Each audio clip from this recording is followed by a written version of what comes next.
Think of one of the last arguments you had with your spouse, your husband, wife, your boyfriend, girlfriend, whatever. Better yet, actually no. Think about an argument you had with one of your boyfriends, girlfriends, whatever, that led to a breakup. That was kind of like the last straw on the camel's back. What actually happened there? I'm gonna guess if you're a woman, you're gonna say he wasn't seeing what I was feeling, he wasn't getting how I felt, he wasn't understanding, he wasn't looking at how whatever happened affected us on those kind of levels. If you're a man, I'm guessing it was something along the lines of she just couldn't see the obviousness of what actually happened. She couldn't see why I did X or why she was doing X. She just wanted to be stuck in her emotions and not actually look at things logically. And that is the primary disconnect. I see that it rolls little disagreements into these ginormous problems that end up impacting or damaging or even breaking up couples. It's the fact that when we come at a problem or into an argument or a debate, men and women, we're not equal. We're not the same. We're not thinking the same or equally. We're coming to it from two totally different viewpoints, two totally different ways of understanding the situation. Women, as a primary, fall back into an emotional status. How does this situation make me feel? Or how does it make me feel about our relationship? Or how does it make me think my husband, wife, boyfriend, girlfriend feels about it?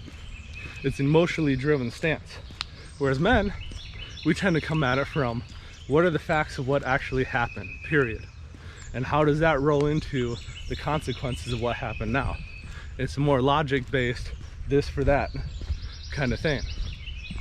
And when we each come to those from two different standpoints, what we're doing, we're essentially creating a whole picture because neither viewpoint is complete. But what we're also doing is we're trying to exclude our partner, our boyfriend, our girlfriend, our husband and wife from our own viewpoints, our own stance, our own opinions, essentially.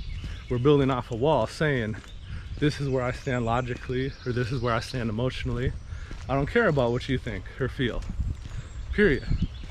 So how do we get past that? Well, step one's recognizing it, that we're coming from the world from these different perspectives, and that it's not a bad thing. Ladies, your man looking at the situation logically and not being able just to default into understanding your emotions isn't a bad thing. He's looking at ways to fix an actual problem or a solution. He's looking at the hard evidentiary things that he can do to actually solve something. Men, your woman telling you XYZ happened, yeah, but it makes me feel like this, that's not a bad thing. Because there's a lot more going on in the real world than just XYZ, the actual physical dynamics of what happened. There are mental and emotional and spiritual ranges that are affected with everything we do.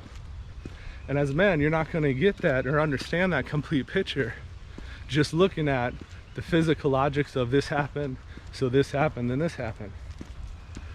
But if you can embrace your partner's viewpoint and try to think to yourself for a minute, what is my husband, what is my wife trying to actually get across to me?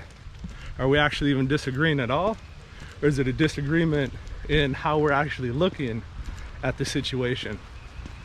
Then you actually start getting to a spot where you can move past just the bickering and fighting and bitching and moaning back and forth, and actually start turning these problems or issues into things that become growth points for your relationship.